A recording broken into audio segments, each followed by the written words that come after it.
Pessoal, sejam bem-vindos e bem-vindas. Estamos aqui fazendo um balanço do que foi o Liga Open Innovation Summit esse ano. E eu tenho o prazer de convidar aqui, de poder trocar essa ideia e escutar, inclusive, os comentários de alguém que acompanhou bastante do evento, que é o Luiz Ponzoni, sócio de novos negócios e inovação da PwC Brasil, parceiraço nosso aqui, não só nas construções dos conteúdos, mas também em outras iniciativas relacionadas à inovação aberta com startups. Ponzoni, seja bem-vindo e obrigado por aceitar o nosso convite de fazer esse pós-evento. Opa, eu que agradeço, Rafael. Agradeço o convite para o pós-evento, agradeço também o convite para apoiar o Liga Open Innovation Summit, né? E parabenizar vocês aí pelo evento. Foi um prazer acompanhar esses 3 dias. Um programa muito bacana, muito diversificado, né? Realmente impressionante o alcance que o Liga Open Innovation Summit conseguiu ter, né? Nesses 3 dias, 24 horas de conteúdo, né? Muito legal ter participado. E saudação aí a todos vocês que estão nos ouvindo. Obrigado, Ponzoni. E é por aí que a gente já vai começar, né? Foram 24 horas de conteúdo dividido em 3 dias ali, onde a gente abordou diversos temas dentro do de inovação aberta, né, Ponzoni? E legal que da edição do ano passado para a edição desse ano, a gente viu uma mudança no tom, inclusive, dos próprios painelistas ali que estavam discutindo inovação e trazendo ali os seus cases, suas aplicações, ou até as mesmas discussões de tendência. O ano passado a gente ouviu muito de quanto o mercado precisava se aproximar de startups, de que era um movimento que já não dava para ficar fora mais, enfim, era parecia que a gente estava em 2020 num momento de sensibilização de que realmente as startups eram um caminho para que não só as empresas, né, mas para que o ambiente como um todo pudesse trocar e se agilizar na transformação digital e na inovação como um todo. E esse ano a gente viu uma coisa um pouco mais técnica, talvez, assim, mais profunda de discussões de como isso é aplicável no dia a dia, quais são os impactos ou novos impactos que são gerados a partir desse relacionamento com as startups. E eu queria começar com você justamente falando sobre isso.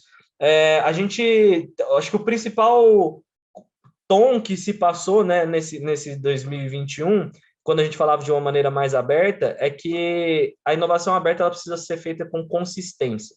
Ela não pode ser mais vista como uma ação pontual ou uma iniciativa isolada. E até em algumas dos debates ali, usou-se muito o termo teste, que a gente precisa testar mais com as startups, que a inovação, de fato, ela sai de um planejamento e passa a ser algo real, quando a gente gasta energia, tempo, prioridade, dinheiro, recursos, para que a gente consiga testar mais coisas e depois explorar mais coisas a partir desses testes.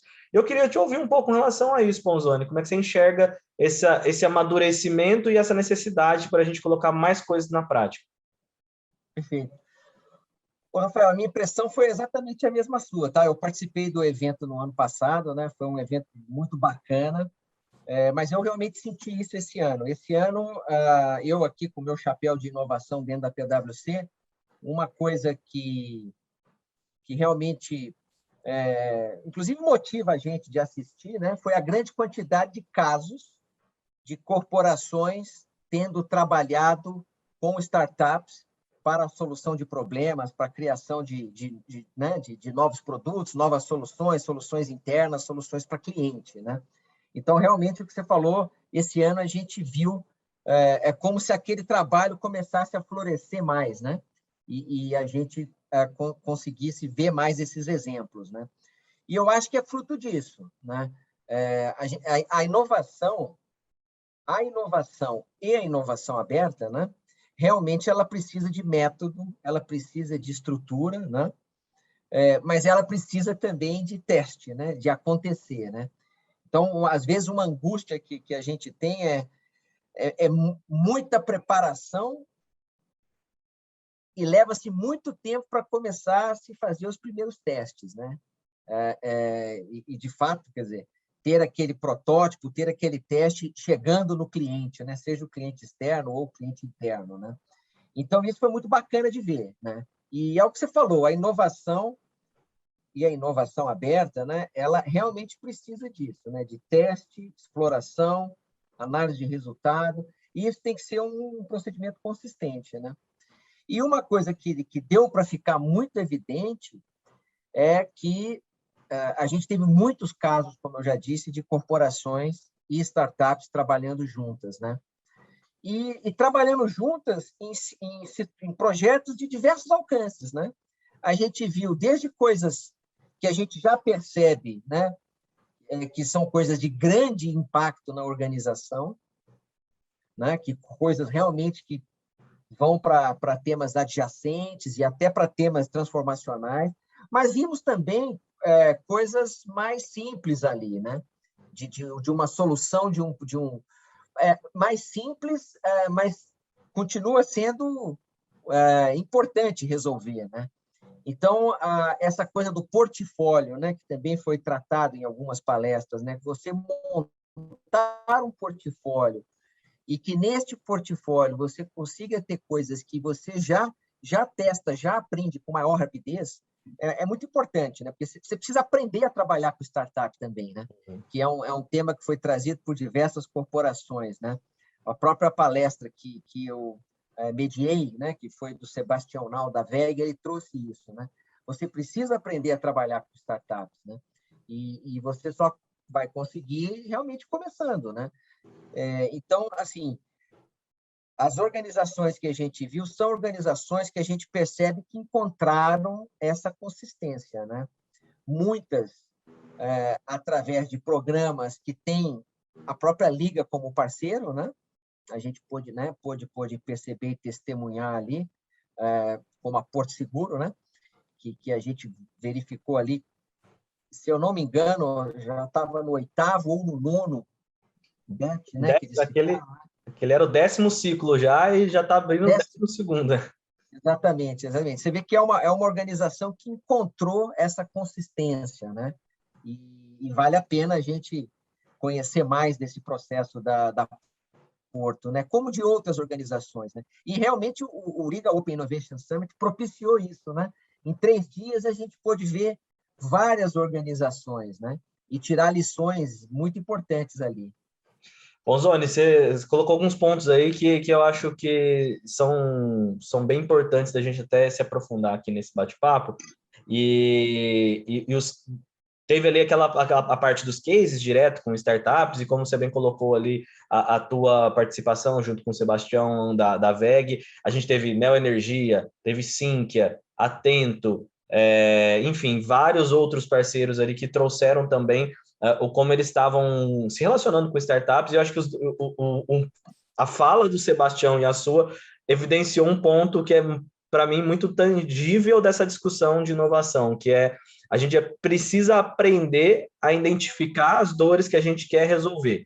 E isso, para mim, também reflete um outro ponto que em alguns painéis e alguns especialistas colocaram nessa discussão, que é justamente a competência que a gente precisa ter interna para conseguir também fazer com que a inovação aberta ela funcione com o objetivo de geração de resultado. Acho que é importante a gente tratar a inovação aberta como um processo para geração de resultados, porque não necessariamente a gente está falando de alguma ação que é, vamos dizer assim, só de posicionamento de mercado. Não, ela gera resultado de fato. Você teve o Sebastião ali mostrando as aquisições que a VEG fez e o impacto disso na geração de valor para os acionistas.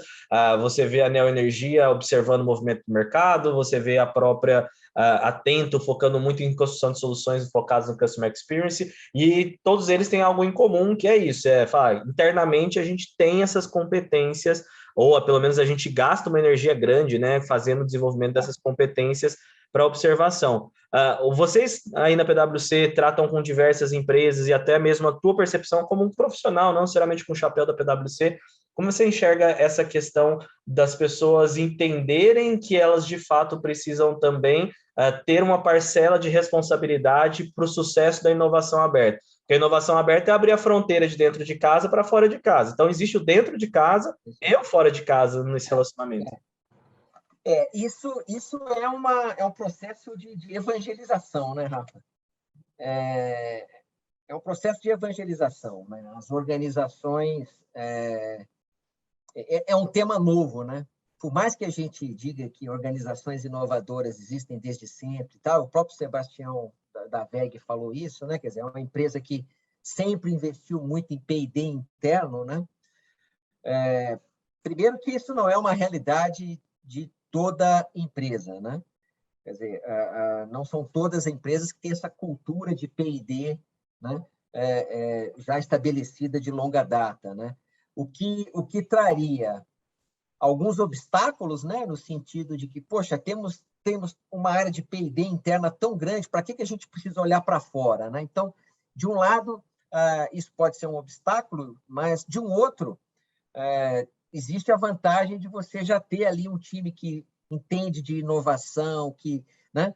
E que está dedicado ao tema inovação. Então, de repente, você virar o ponteiro um pouco e trazer a inovação aberta para essa equação, você já está em vantagem para fazer isso, né? Agora, muitas organizações não têm esse histórico, né, de pesquisa, desenvolvimento e inovação, e, ao mesmo tempo, elas precisam disso e precisam trazer a equação da inovação aberta para dentro, né? Então, é um trabalho de evangelização, porque você tem que trabalhar a cultura. Existe um trabalho que é top-down, né? Então, você precisa primeiro trabalhar a cultura, os executivos mais altos ali, né?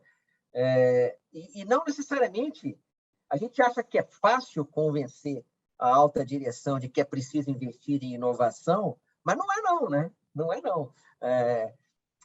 É bacana, é charmoso, quer dizer, acho que nenhum executivo vai ter coragem de dizer, olha, inovação não é a minha prioridade, né? Porque, né?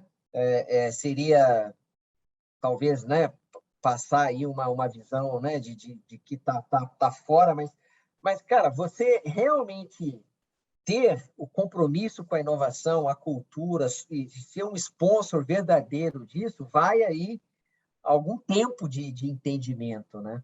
Então, esse trabalho da cultura, né, top-down, é fundamental,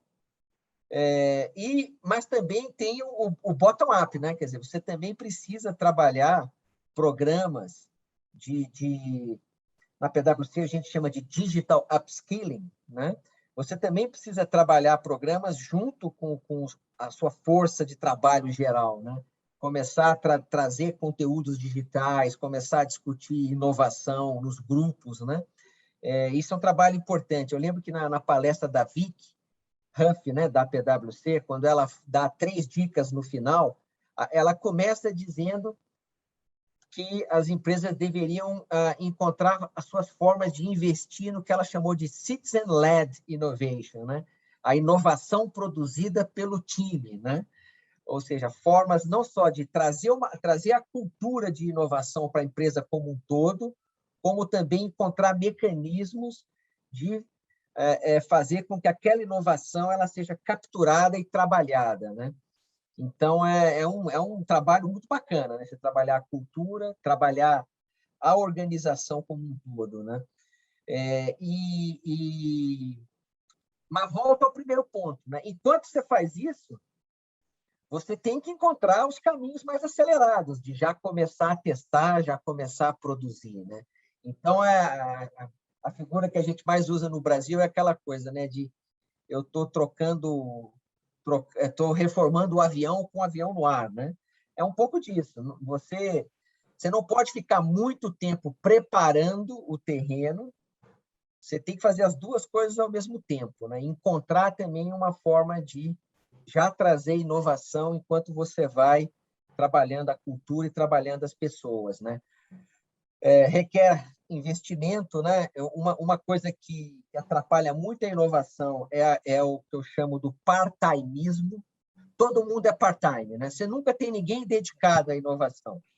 20% desse, 20% daquele outro. Isso foi até um tema tratado numa palestra da Liga, né? do próprio executivo da Liga, né? Quando ele mostrou um pouco que é preciso investir numa estrutura, né? Ainda que seja inicialmente uma estrutura enxuta, mas um alerta muito importante é isso, né? O excesso de part-times não fazem uma pessoa, né? Quer dizer, cinco pessoas a 20% não é uma pessoa dedicada a 100%, né? E isso, para você acelerar a inovação ou começar a realmente dar passos num processo consistente de inovação, que é aquele que vai investir na cultura, investir no upskilling das pessoas, mas também já começar programas. O part-timismo, né, é um grande inimigo, né? E eu acho que foi um alerta legal também, né? Que a gente pôde, pelo menos é um insight que eu tive bastante importante durante o evento. E já vou adotar, Ponzoni, adorei o partaísmo aí. Vou fazer uma linha de estudo do partaísmo aí, porque realmente, inclusive, assim, vou só complementar a tua fala aqui. A questão do part-time, até mesmo para os empreendedores, é um ponto de atenção muito importante. A gente coloca ali de você conseguir se dedicar o máximo possível para aquilo acontecer, é fator essencial de sucesso, né? Se a gente está falando isso para um negócio, imagina para dentro de uma empresa que tem uma complexidade e uma necessidade de conexões internas para que aquilo tenha um sentido, quanto é necessário que a gente tenha alguém dedicado e olhando para isso. E o legal também é que a gente não necessariamente está falando de, poxa, já vamos pegar aqui, né, o estado da arte e colocar para funcionar. De novo, a gente está falando de teste. Você é alguém dedicado que consiga ter essa conversa, que consiga trazer essas competências até mesmo externas. E eu acho que hoje o mercado brasileiro, principalmente, tem muitas empresas de inovação, assim como a Liga, que se posicionam como uma caixa de ferramentas de competências para que você consiga estruturar a inovação aberta na sua empresa. É o caminho, é o primeiro caminho de teste desses pontos. E quero complementar mais duas coisas, chamando ali para quase uma navegação fora do nosso vídeo aqui, né, Ponzoni? Você colocou ali da prioridade também das empresas com relação ao tema de inovação digital e transformação e inovação aberta. Recomendo todo mundo que está assistindo a gente a ver o seu survey. A Vicky até projetou ali, depois um desdobramento da própria seu survey, que era o quanto a pandemia mudou a sua percepção de prioridade sobre determinados temas, e o primeiro é a transformação digital. Por outro lado, a gente viu um outro dado também, que é durante o período de pandemia, apesar da fala ter sido essa, somente o setor de saúde se tornou mais inovador. Os outros setores não tiveram um incremento de investimento substancial ao ponto de se transformarem. Então, vamos tomar bastante cuidado, né, de não cair só no discurso e não na prática.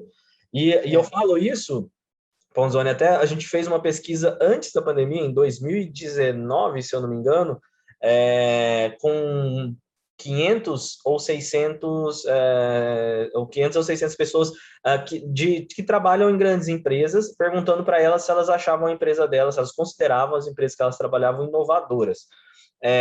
E a percepção é um espelho invertido absurdo. Quando você pega os diretores de C-Levels, a gente vê lá, não, somos inovadores, somos inovadores. Quando você pega coordenação para cargos derivados dali, analistas, enfim, esse número vira de cabeça para baixo. Não considera uma empresa inovadora. Então, sair do discurso é muito importante, né? É isso aí, é isso aí. Uma coisa que foi muito interessante também, faz parte desse contexto todo, acho que foi até numa intervenção de vocês, né, num painel de vocês ali, quando, não sei se você ou o Guilherme, fizeram um pouco essa diferença entre transformação digital e inovação, né? Então, a pandemia, ela acelerou várias coisas, né? A telepresença é uma delas, né? O que permitiu o trabalho home office, né? Tudo isso é muito bacana, né? Cada vez mais a gente é sem papel, né? Estamos assinando contratos eletronicamente. Tudo isso é muito bacana, mas será que é inovação, né? Uhum. Então, assim, tem muita empresa celebrando. Celebrar a pandemia é terrível falar, mas eu digo, tem muita empresa reconhecendo que houve uma transformação importante durante a pandemia. Eu acho que esse crédito ele existe, né? A gente não deve tirar. De fato, a agilidade das coisas aumentou muito, né? Você vê que eu estou falando com você aqui, a gente se conectou, eu da minha casa, você da sua, até 5 minutos antes você estava fazendo outras atividades, né? Antigamente, só para a gente se encontrar, para ter essa reunião, era uma hora não, mas 40 minutos de deslocamento de cada um, né? E perda de produtividade. Né? Mas ficou esse alerta, né? Quer dizer, essa transformação digital não necessariamente ela é inovação, né? Quer dizer, principalmente quando a gente fala ali, né, de horizonte 2, horizonte 3, né? Aquela inovação que eu, na verdade, estou expandindo o mercado, criando novas soluções, né? Trazendo novos clientes, né? O não cliente se transformando cliente porque eu apresentei algo diferente, né? Então, eu achei bem bacana também esse alerta, né? Transformação digital é fantástico, né? Está muito no horizonte 1. Se você não tiver alavancas, você vai permanecer ali no horizonte 1, né? Você vai para a cloud, bacana, diminui custo, né? Telepresença, poxa, tudo é incrível. O impacto disso, né, em termos de redução de custos, eficientização, ele é incrível no primeiro momento, né? Mas se você não tiver alavancas para procurar, né, aquela inovação mais adjacente, mais disruptiva, né? Realmente transformacional, né? Você no final você não está inovando, né? E ficou esse alerta. Eu senti também esse tipo de insight, né? De que a inovação na verdade é muito mais, né? No ano passado, o Alexander Osterwalder até falou, Ponzoni, que empresas que focam em eficiência vão morrer eficientes nesse processo de transformação digital, então, de evolução. E você colocou um ponto aí que eu quero puxar para o nosso tópico agora aqui, que são os novos clientes, como tratar os clientes e tudo mais. E uma das pautas que a gente viu aqui bastante no Legal Open Innovation Summit desse ano foi hiperpersonalização. A gente escutou isso na fala do General Manager da Danone aqui no Brasil, o Edson Rigo. A gente viu isso num painel com o Grupo Boticário, com a startup Warren, que está, enfim, revolucionando o setor financeiro aqui no Brasil também. E a pauta sempre surgiu como algo de que você precisa fazer, e ali nessas conversas a gente viu que era muito mais o tom da coisa do que não necessariamente a obrigatoriedade, porque você tem que respeitar o limite também, né? Até que ponto a hiperpersonalização faz sentido, tanto para a empresa quanto para o usuário. Eu quero qual que é o nível de exposição disso, né? O pessoal do Boticário até citou lá na palestra, né, de que faz sentido eu pensar em hiperpersonalização de vacina, por exemplo, no momento de pandemia, onde eu tenho que testar o mais rápido possível o que funciona para todo mundo e não para uma única pessoa em específico. São exemplos talvez extremos, mas que ajudam a gente a refletir. Além disso, a exposição das informações propriamente dita, né?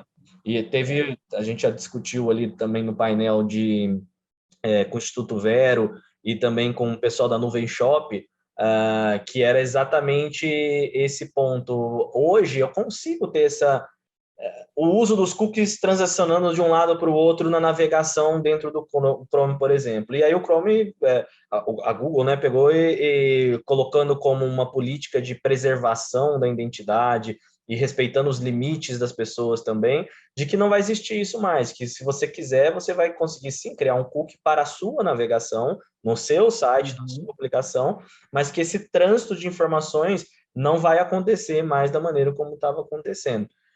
E já do outro lado também, o Edson da Danone falou da hiperpersonalização da alimentação, que é algo que eles estão olhando e que ele acredita que vai ser o futuro aí do mercado, inclusive de food techs. Como é que você está enxergando isso, Ponzoni? Ô, Rafa, você sabe que não é exatamente a minha área, né, de especialização e tal, mas é um tema muito fascinante, né? Se a gente for pensar, existem algumas coisas que parecem ir na contramão da hiperpersonalização, né? Talvez até a própria questão do consumo consciente, né, que inclusive tivemos uma sessão de ESG e tal, né? O consumo consciente, às vezes a gente fala, poxa, o consumo consciente ele vai contra a hiperpersonalização, né? Porque no final do dia, se todo mundo vestisse camisa branca, com certeza o uso dos recursos seria mais racional, né? Ou seja, a padronização ela favorece um pouco a questão do consumo consciente. Ou existe um desafio aqui da hiperpersonalização com o consumo consciente, né? Assim como existe um desafio da hiperpersonalização com os limites da privacidade, né? E isso vai muito além do que uma lei, né? A gente tem a Lei Geral de Proteção de Dados brasileira, né? É fundamental, mas isso vai além da lei, né? Isso, na verdade, o indivíduo ele é o proprietário ali dos seus conceitos de privacidade, né? E ele vai ser o juiz, né? O quanto que ele permite e aceita essa não invasão, mas essa maior participação, né, na minha privacidade para que eu receba produtos mais personalizados, né? Então, é um tema fascinante, né? É um tema fascinante que a gente imagina, né, que para se chegar lá vai ter que ter muita inovação, né? O próprio exemplo do que Danone falava, né? A hiperpersonalização da nutrição, né? Ou dos produtos de nutrição, né? Poxa, como é que a gente vai chegar nesse ponto trabalhando consumo consciente, trabalhando privacidade, trabalhando as equações econômicas, né? É algo que, como um outro tema, né, Rafa? Quando você diz também que as startups também estão promovendo esse movimento de confluência das indústrias, fintech com foodtech, né? Passa por aí também, né? Uhum. Eu imagino que para eu ter a minha nutrição a mais hiperpersonalizada, haverá aí uma confluência, né, de alimento com saúde, com logística. Isso tudo é um mundo que, com certeza, a gente vai ver, né?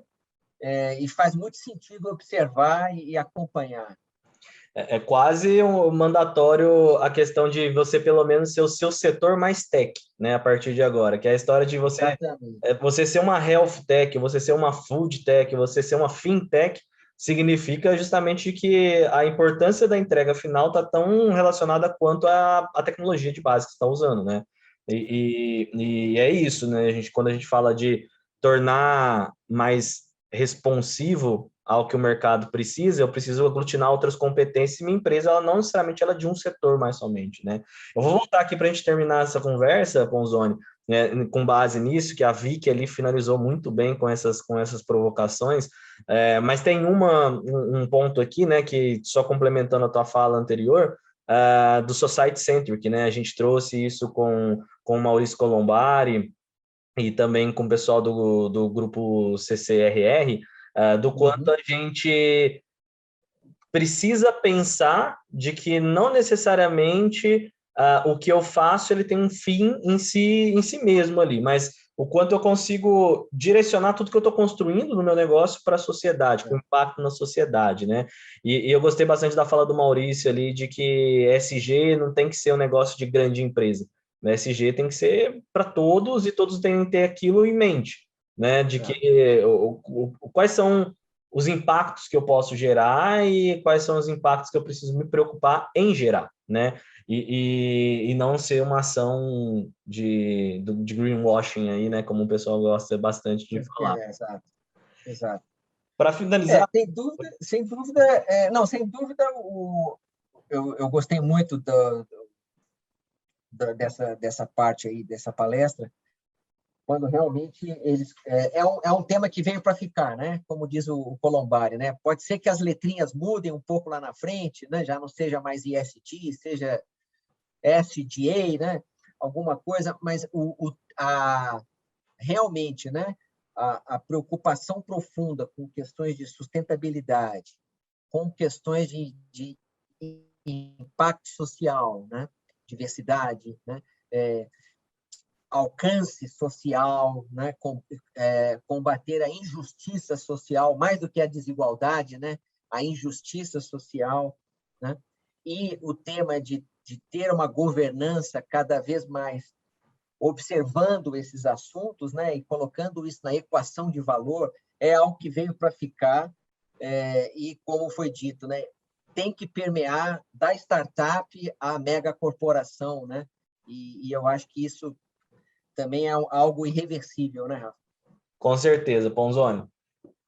Para finalizar aqui a nossa conversa e o fechamento do que a gente conseguiu observar ali, as nossas percepções no Liga Open Innovation Summit desse ano, vou pegar e voltar ao tema do impacto que as startups geraram e estão gerando, né, nessa mudança de comportamento de mercado, não só do comportamento do consumidor, mas comportamento do mercado mesmo, né? Uhum. A gente falou agora brevemente sobre o quanto as startups começaram a mostrar para o mercado que não existe mais uma linha tão bem definida de fronteira de atuação, que a partir do momento em que eu trago a tecnologia a favor de entregar um novo valor para aquele mercado, né? Eu começo a pensar não somente num elo da cadeia, mas na integração disso todo. A gente até falou ali em um dos painéis sobre logística com o pessoal do iFood e os convidados, de que você não está fazendo uma entrega de alguma coisa, mas sim para alguém. Então, quanto é importante você pensar a integração como um todo, e por causa desse modelo do uso da tecnologia, por exemplo, para roteirização, last mile, a preocupação deixou de ser somente a entrega e passou a criar-se um ecossistema mesmo de inovação em torno da entrega, né? Então, você vai desde o locker, a roteirização, a escala, o uso do recurso autônomo, do veículo autônomo, de como eu faço aglutinações para ter um impacto mais baixo de carbono ou zero, enfim. E eu queria que a gente pegasse esse tema, porque eu gostei bastante dessa tangibilização que a Vic fez, né? De que as startups, elas não só estão deixando os limites, as fronteiras entre as indústrias mais tênue, mais blur ali, né? Ela até usou, acho que esse termo, e como cada um desses movimentos criam novos mercados. E aí a minha pergunta para você é, Ponzoni, como é que a gente faz para que as nossas empresas também observem para isso, de que elas podem embarcar nesses novos mercados criados e que elas podem sim também romper as fronteiras tradicionais que existem entre os setores do mercado comum? Ô, Rafa, essa pergunta é a pergunta, né? A gente pode brincar que é a pergunta de $1 milhão, né? Ou, na verdade, de $1 bilhão. É o mínimo. Né? É a grande pergunta. E sinceramente, é a grande reflexão que a gente tira do encontro, do Liga Open Innovation Summit, né? Eu, assim, acompanhei o evento e já conversando, trocando ideia com a minha equipe sobre, né, insights e sobre temas que a gente precisa rever e discutir mais, né? Eu gostei muito das 3 dicas que a Vicky deu ao final, né? Que eu acho que tem diretamente uma relação com isso. A primeira foi aquela, né, de invista no empregado, no colaborador, né, interno, que é o que ela chamou de citizen-led, né? Essa galera sabe o que deve ser feito, né? Tem muitas ideias e precisa ser criada uma cultura e mecanismos para isso emergir. A segunda coisa que ela falou foi fique até, ela usou, acho que follow the market no sentido de converse com o seu cliente, né? E com o não cliente, né? Mas procure ouvir, né? Ouvir o cliente, ouvir o não cliente, ouvir o mercado, né? E a terceira, que eu acho que tem total correlação com o que a gente está colocando aqui, que ela chamou de find a friend, né? Encontre um amigo, né? Quer dizer, encontre um parceiro ou parceiros para te ajudar, né? E eu acho que isso é fundamental, né?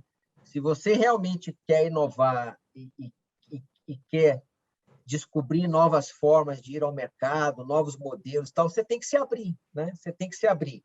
Então, você tem que se aproximar você que é uma empresa de serviços profissionais, se aproxime do varejo, do banco, né? Da edutech, da fintech, tem muito que aprender ali, né?